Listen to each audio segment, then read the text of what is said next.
ঢাকা ইন্ডাস্ট্রিতে তুফান চলচ্চিত্রের মাধ্যমে আমাদের মেগাস্টার তিনি একটি অনন্য উচ্চতায় চলে গিয়েছেন। কিন্তু কথা হচ্ছে, লাগে উড়াদুরা গানটি ইতিমধ্যে কিন্তু আপনারা জেনে থাকবেন গ্লোবালি ইউটিউব ট্রেন্ডিংয়ের 4 নম্বরে অবস্থান করছেন।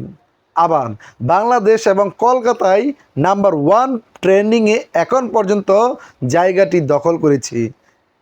লাগে উড়াদুরা গানটি মুক্তির প্রায় 1 মাস পর চরকি ইউটিউব চ্যানেল থেকে ইতিমধ্যে ভিউ হয়েছে 102 মিলিয়ন। অন্যদিকে আমরা যদি এসবিএফ এর অফিসিয়াল ইউটিউব চ্যানেলের দিকে তাকাই তাহলে আমরা দেখতে পাচ্ছি সেখান থেকে 30 মিলিয়নের উপর ভিউ হয়েছে।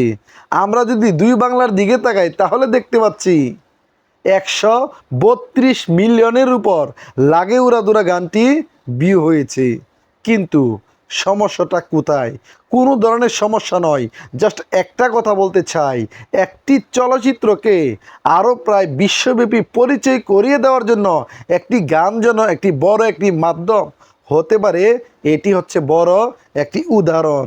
লাগে উড়াদুরা গানটি মুক্তি পাওয়ার পর থেকে তুফান চলচ্চিত্রের হাইপ প্রায় 10 ধাপ এগিয়ে গিয়েছিল।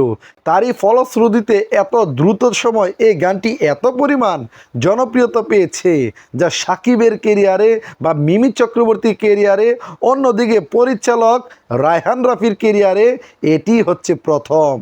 এবং আপামার জনগোষ্ঠীর জন্য রায়হান রাফি একটি দৃষ্টান্তর হয়ে থাকবে এই তুফান চলচ্চিত্রের কারণে।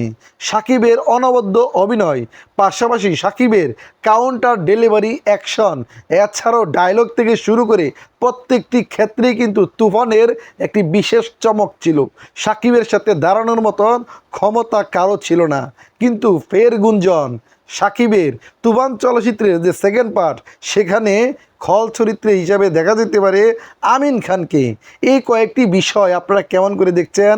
তাছাড়াও সাকিবের লাগে উড়াদুরা গানটি এখন যে ইউটিউব ট্রেন্ডিংয়ে এখন পর্যন্ত 1 নাম্বার জায়গাটি দখল করেছে, বা গ্লোবাল চ্যাটে সাকিবের এই গানটি 4 নাম্বারে এখন পর্যন্ত ধরে রাখতে সক্ষম হয়েছে। পাশাপাশি 1 মাসে চরকি ইউটিউব চ্যানেল থেকে 102 মিলিয়ন এবং এসবিএফ এর ব্যানার থেকে 30 মিলিয়নের মতন ভিউ, যা সাকিবের ক্যারিয়ারে একটি নতুন অধ্যায় সৃষ্টি করেছে।